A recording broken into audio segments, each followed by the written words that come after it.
O Via Justiça de hoje é sobre o uso de drogas em Belo Horizonte. Uma pesquisa da UFMG traça o perfil dos usuários e diz que 15% da população da capital de Minas Gerais já experimentaram drogas ilícitas.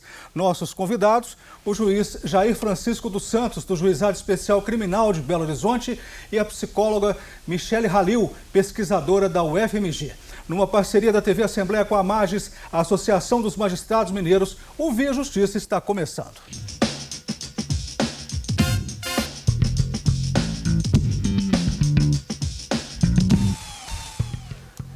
A pesquisa da UFMG, publicada com exclusividade pelo jornal O Tempo, mostra que mais de 356 mil pessoas já experimentaram drogas ilícitas em Belo Horizonte. Doutora Michele, como dimensionar esse número? Bem, é importante a gente pensar que o número de drogas ele vem aumentando no Brasil, né? Aumentou mais ou menos 3 vezes nas últimas décadas, e a gente tem que pensar que em torno de 15% da população de Belo Horizonte já ter experimentado droga. Isso é bastante alto, né? Tendo em vista que 6% da população foi diagnosticado com algum tipo de dependência. Doutor Jair, é grande a movimentação no juizado em relação à droga? Número de processos? É grande, mas a gente tem notado uma queda na distribuição mensal de processo do artigo 28 nos últimos 3 anos. Né? Esses números batem de frente com o que foi diagnosticado na pesquisa da Universidade Federal. Por que isso? A gente não sabe se está ocorrendo uma falha na repressão ou se a polícia está deixando de reprimir em razão de estar se tornando corriqueiro no dia a dia das ruas de Belo Horizonte o usuário, né? Então, o que a gente tem sentido nesse início é uma queda mensal na distribuição dos processos do artigo 28, que é o delito que trata do porte para uso, né, do porte de droga para próprio uso. 142 mil pessoas se drogam em Belo Horizonte com frequência. Doutora Michele, por que cada vez mais as pessoas estão se drogando? Será que existem soluções para esse problema? Existe uma grande questão que é o uso precoce. Né? A experimentação, inclusive na nossa pesquisa, a maior parte da experimentação é feita entre adolescentes e jovens adultos, e a concentração de usuários está na faixa de 18 a 34 anos. O que a gente tem que pensar é que assim, as pessoas cada vez mais elas buscam, principalmente os jovens, né, da natureza do jovem, a busca por novidades.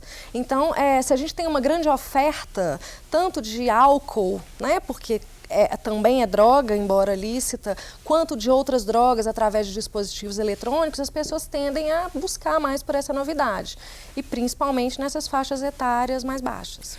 Vamos ver agora um povo fala em Belo Horizonte sobre essa questão do uso das drogas aqui na capital de Minas. Eu acredito que seja uma forma de fugir dos problemas cotidianos, fugir da própria crise financeira. As condições sociais hoje, né, as dificuldades do país, a pobreza em geral. Fácil acesso, também um pouco de responsabilidade, mesmo sabendo que pode ser prejudicial. Por causa da família, né, a estrutura familiar às vezes não é sólida, aí gera alguns problemas e aí a pessoa acaba indo por esse caminho. Se tivesse mais saúde, mais educação, entendeu? Investisse mais nos jovens, nas crianças, seria melhor. Se os políticos acompanhassem essas pessoas, ajudassem elas na escola, dando curso, aperfeiçoando essas pessoas, eu acho que elas parariam com isso. A política pública é um caminho, também uma atenção dos responsáveis por essas pessoas maior, né? Porque a maioria dos usuários são jovens. Então é colocar esse pessoal na escola e ter uma política social mais atuante nessa área. Doutor Jair, o comentário do senhor sobre a fala popular. Eu acho que todos os entrevistados aí tocaram em pontos diferentes, né? Tudo que foi mencionado é importante. Família, política pública, combate, repressão e educação. E a senhora, como viu a fala popular, doutora Michele? Bem, é até interessante ouvi-los, né? Porque vários fatores que eles apontaram apareceram associados a nosso estudo, né? A questão da estrutura familiar, a questão, às vezes, da ociosidade, né? Gerada pelo desemprego e outras questões ligadas à educação. Mas a gente tem que pensar que todos os entrevistados, eles, de certo modo, remeteram ao poder público alguma atitude. Mas a questão das drogas, ela tem que partir um pouco de cada um, né? Da educação, da cultura, da banalização da droga, né? Da cultura de início de uso do álcool. A maconha tem sido muito banalizada pelas famílias, né? E de certo modo fica um pouco autorizada. Sendo assim, né, aumentando o uso. Vamos falar sobre a maconha.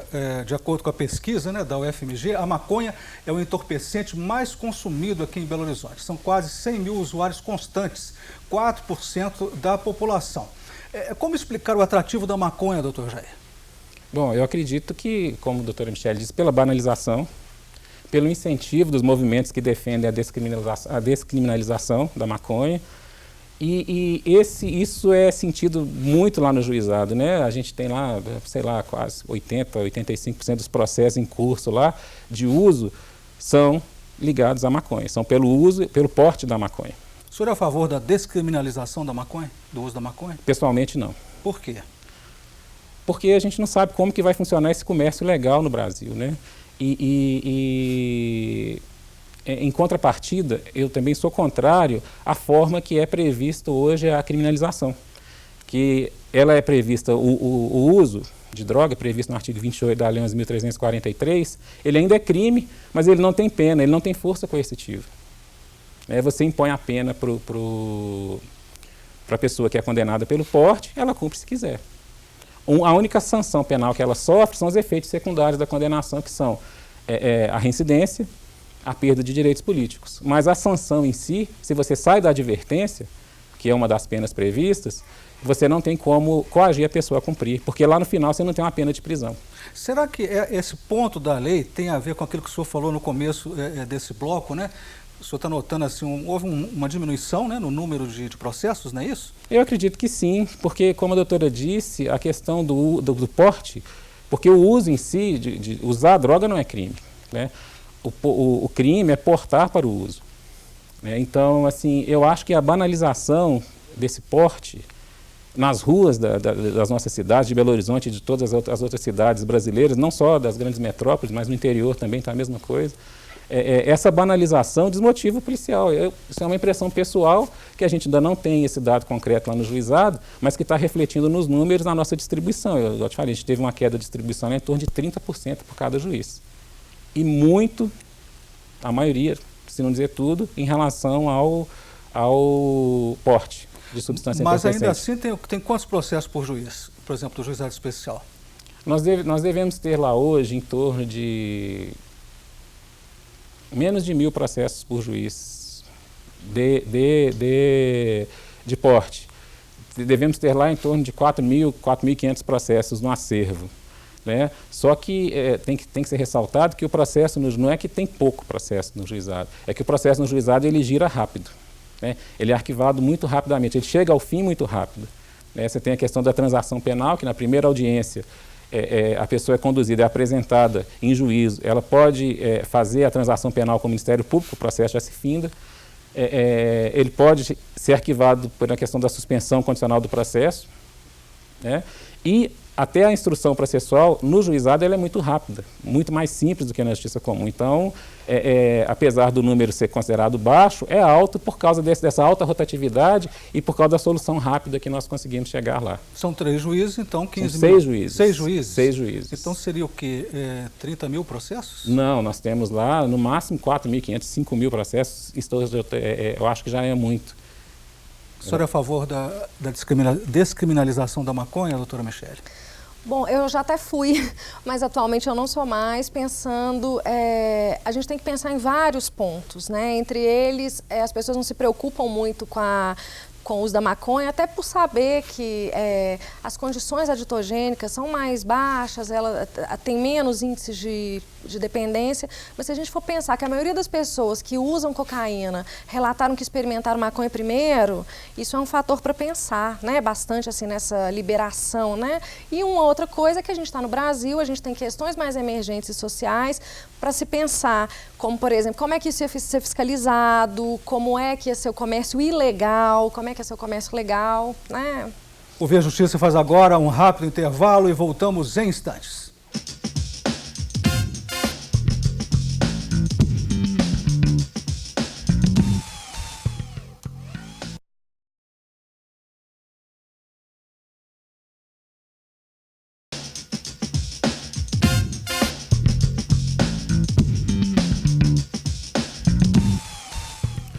Ouvi a Justiça de hoje repercutindo uma pesquisa da UFMG sobre o uso de drogas em Belo Horizonte. Participam do programa o juiz Jair Francisco dos Santos, do Juizado Especial Criminal de Belo Horizonte, e a psicóloga Michele Halil, pesquisadora da UFMG. Doutora Michele, eu gostaria que a senhora falasse sobre como foi feita essa pesquisa.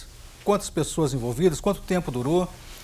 Bom, essa pesquisa ela foi de novembro, de 2014 a março de 2015, relativamente rápida, uma vez que a gente entrevistou cerca de 8.000 pessoas nos domicílios, em toda Belo Horizonte. Teve um número grande de profissionais envolvidos, mais de 170 pesquisadores, A gente foi em loco, então a gente conseguiu observar muito, embora não fosse o foco da pesquisa, muito como era um pouco a movimentação de cada grupo populacional, tanto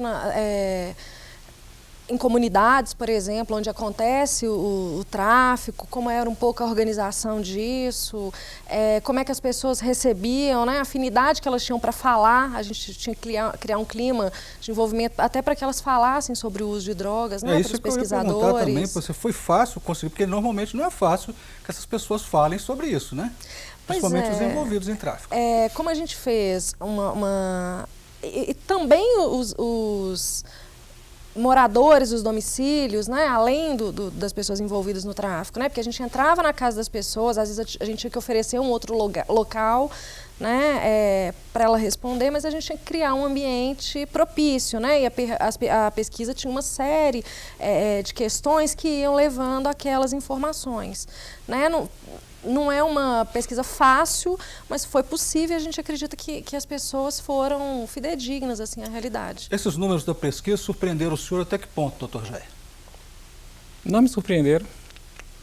Não me surpreenderam pela experiência que eu tenho. Como eu te disse, eu fui delegado de repressão a drogas, Em Brasília. Em Brasília, antes de ser juiz. E a minha experiência como juiz, cooperando em vara de tóxicos e como juiz criminal no interior, isso aí para mim já era uma realidade. Não me surpreendeu, não só ajustou os números, me deu essa questão dessa certeza do percentual. Agora, a senhora falou, conversamos no intervalo sobre a organização que a senhora notou lá, da organização do tráfico. O que a senhora sentiu, o que a senhora viu? Pois isso vem até de encontro com o que as pessoas falaram no bloco anterior, quando elas demandam oferta de serviços, políticas sociais. A gente vê que o tráfico ele é bastante organizado, e ele oferece, inclusive, uma cadeia hierárquica, onde a pessoa ela tem um trabalho remunerado, de certo modo. As pessoas, muitas pessoas que nos responderam ao questionário que trabalham, estão envolvidas com o tráfico, relataram que não usam, A gente pode, talvez, pensar que por saberem os malefícios ou por estarem iniciando e ser jovens ainda não usam, mas isso foi bastante corriqueiro. A estrutura de trabalho, eles trabalham por tempo, tem horário de trabalho, tudo direitinho. Tem uma organização. Tem uma organização bem... rígida, seria? E bem próxima do que seria o mercado formal. Oferecendo, às vezes, mais oportunidade de crescimento profissional do que mercado formal. Vamos falar agora sobre drogas lícitas. O álcool ocupa o primeiro lugar no consumo aqui em Belo Horizonte. 51% dos belo-horizontinos fazem uso regular. São mais de 1.200.000 pessoas bebendo frequentemente. É um número alarmante, doutor Jair? Sim. Eu acho alto, acho elevado. E principalmente quando você liga esse uso elevado do álcool com a direção, como beber e dirigir. Agora, doutora Michele, ainda mais dados sobre a pesquisa, 4% ou 95.000 moradores daqui de Belo Horizonte são dependentes de álcool. Quais são as dificuldades para se livrar dessa dependência? Bom, quando a gente fala de álcool, a gente tem que pensar que, primeiro, a grande dificuldade é a pessoa se reconhecer como dependente. Se a gente pensar, 4% da população é dependente de álcool, mas 27% da população que faz uso regular é dependente. Então, esse número ele fica mais claro da necessidade de se olhar para o consumo. Tem a questão do acesso ao tipo de serviço, a identificação com o tipo de serviço que é ofertado no município, a questão da própria família, né? A gente vê que as mulheres elas tendem a se tratar mais que os homens, né? Muitas vezes, porque se a gente pegar em classes econômicas menos favorecidas, às vezes as pessoas precisam trabalhar, né? E ela só vai procurar tratamento quando ela deixa de prover. E entre uma série de outros fatores. As mulheres bebem mais do que os homens, segundo a pesquisa? Não, segundo a pesquisa, as mulheres elas têm experimentado algumas drogas mais que os homens. Mas os homens, eles bebem mais regularmente, né? Mas as mulheres procuram e são mais adeptas aos tratamentos, são mais fáceis de se aceitar o tratamento. Doutor Jair, o consumo de álcool tem levado a muitas agressões?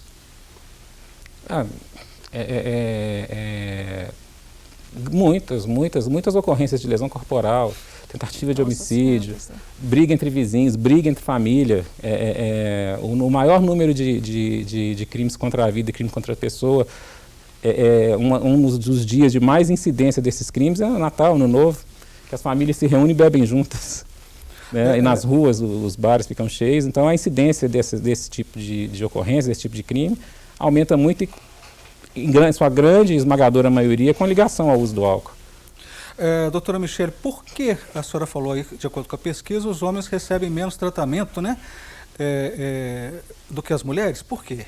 Porque eles procuram menos tratamento, né? Eles aceitam, até pela cultura, né? O homem tem aquela questão de tomar uma cervejinha, a cultura da bebida mesmo, ele procura, ele não identifica que aquilo ali exige, né? Demanda por um tratamento. Então tem uma questão, essa questão não é nem pela oferta de serviços, é mais pela procura, né? O homem tem uma resistência maior de aceitar. O Via Justiça faz mais um intervalo e voltamos em seguida com o bloco final do programa.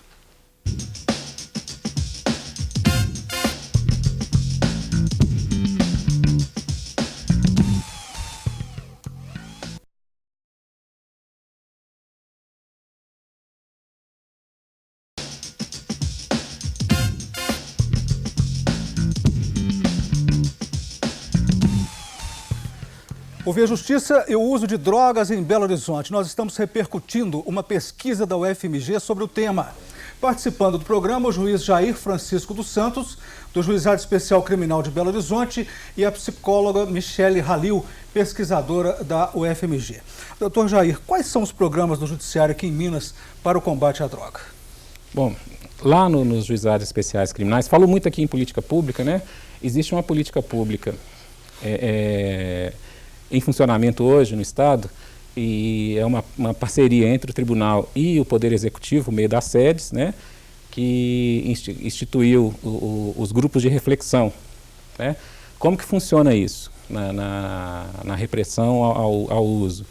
O usuário é preso, é conduzido ao juizado especial, ele é submetido a uma audiência preliminar, que ele tem o direito à transação penal com o Ministério Público, e muitas das vezes o usuário é encaminhado a esses grupos de reflexão. Não é uma submissão a um tratamento compulsório, porque a gente não tem esse poder de fazer isso na justiça criminal. Ele se compromete, como transação penal com o Ministério Público, ele se compromete a frequentar os grupos. Como que funcionam os grupos?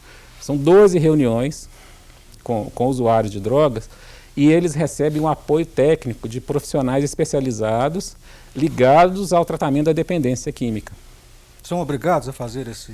Eles são obrigados, porque se não comparecerem, a única coisa que vai acontecer é que o processo deles vai seguir. É como se ele não cumprisse o acordo com o Ministério Público da transação penal. Se ele não cumprir, a CEAPA nos informa, que é a Central de Penas Alternativas, e a CEAPA nos informa que ele não compareceu às reuniões, o processo dele vai ter seguimento, vai ser oferecida uma denúncia contra ele. Porque essa é a fase pré-processual. Se ele cumpre, se ele vai a essas 12 palestras, o processo dele é extinto e não conta nem como antecedente criminal, né? Isso está na Lei 9.099. Um fato que me parece interessante mencionar aqui é que esses usuários que são encaminhados para os grupos, o retorno deles lá é baixo.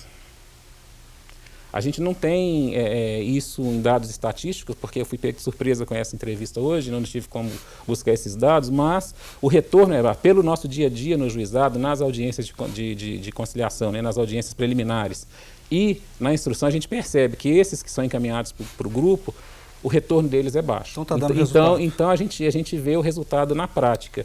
E nesses grupos, se a pessoa se identifica como dependente químico e pede a ajuda do Estado, ele é encaminhado para o tratamento. Os alucinógenos e as drogas sintéticas estão em 5º lugar entre as mais consumidas em Belo Horizonte. 66 mil pessoas, quase 3% da população, fazem uso de LSD, cogumelos e êxtase. Doutora Michele, por que o consumo em Belo Horizonte desses alucinógenos é 3 vezes maior que no Brasil? Bom, a gente tem que pensar também que esse consumo vem aumentando em todo o mundo, né? Aqui a gente tem a questão assim, da disponibilidade de droga, né? Belo Horizonte é uma cidade que é conhecida por ser a cidade dos bares, das festas, né? Onde isso favorece bastante o consumo. São drogas fáceis de transporte e a gente ainda tem um outro agravante que é o seguinte, muitas vezes essas drogas são fabricadas em laboratórios clandestinos, né? Na maioria das vezes, e elas não são identificadas como drogas. Então, até elas serem identificadas, é difícil até que elas sejam fiscalizadas e apreendidas. Né? Por isso também, às vezes, os efeitos são conhecidos tardiamente. Doutor Jair, falamos sobre as políticas públicas. Eu gostaria de uma análise maior sobre essas políticas públicas. Como é que o senhor vê, como juiz, as políticas públicas no Brasil de combate às drogas? Você se refere ao combate ao tráfico, ao uso? O tráfico, o uso. Eu acho que nós ainda estamos começando a caminhar. Né? A primeira coisa que a gente tem que ver é que a gente tem uma fronteira enorme, marítima, aérea e territorial, sem fiscalização. As portas do nosso país são abertas, né, para a entrada da droga. E a gente tem que... As varas de tóxicos hoje, elas estão lotadas. Nós temos 3 varas de tóxicos em Belo Horizonte, com um acervo de 5 mil processos aproximadamente em cada uma. E 95%, 99% desses processos são de traficantes pequenos, estão na ponta da linha. Né? Se você não investir numa repressão organizada, se você não der uma estrutura, porque uma investigação para você prender um grande traficante, um barão do tráfico, como ele é conhecido, ela demanda muito tempo, muito dinheiro, pessoal especializado e estrutura. Né? Para isso virar um processo e chegar ao Poder Judiciário. Quer dizer, o caminho é longo, né? O caminho é longo. Processos desses tramitando em Belo Horizonte nós temos pouquíssimos. E não é porque a polícia não faz porque não quer. É porque ela faz o que pode. Ela faz até muito mais do que está ao alcance dela. Mas o investimento em estrutura nesse tipo de repressão, ele para mim é insuficiente. A gente está chegando ao final do programa. Gostaria das considerações finais da senhora, doutora Michele. Bom, eu pegando o gancho aqui, né? Na sua fala, eu fico pensando que a gente tem um longo caminho a percorrer, mas que a identificação, né, do usuário e a inibição da experimentação, né, ela tem que ser pensada um pouco, talvez do ponto de vista de a droga deixar de ser um pouco, ela não precisa ser descriminalizada, mas ela podia deixar de ser um tabu para que as pessoas pudessem, assim como elas falaram nas nossas entrevistas, elas falarem disso nos atendimentos de saúde, né, para que seja inserido, né, nas unidades básicas um tratamento já preventivo e nas escolas, campanhas, mas eu acho que acima de tudo, como eu falei, né, na nossa conversa dos bastidores, eu acho que a gente tem que investir em hábitos e comportamentos saudáveis, porque não adianta nada a gente proibir a droga que dá um tipo de prazer, né, inegável, e não substituí-la por nada. Né? As pessoas têm que ter uma outra forma de prazer na vida. Rapidamente, o senhor agora, doutor Jair. Bom, em suma, eu acho que, em termos de políticas públicas, eu acho que o Estado tem que investir na repressão e na educação, né? Na educação do nosso jovem, para evitar essa iniciação ao uso da droga. Muito obrigado ao senhor, muito obrigado à senhora pelas participações. O Via Justiça de hoje termina aqui. Este programa é uma parceria da TV Assembleia com a Mages, Associação dos Magistrados Mineiros. Contato conosco pelo e-mail viajustiça@mages.com.br. Até o nosso próximo encontro.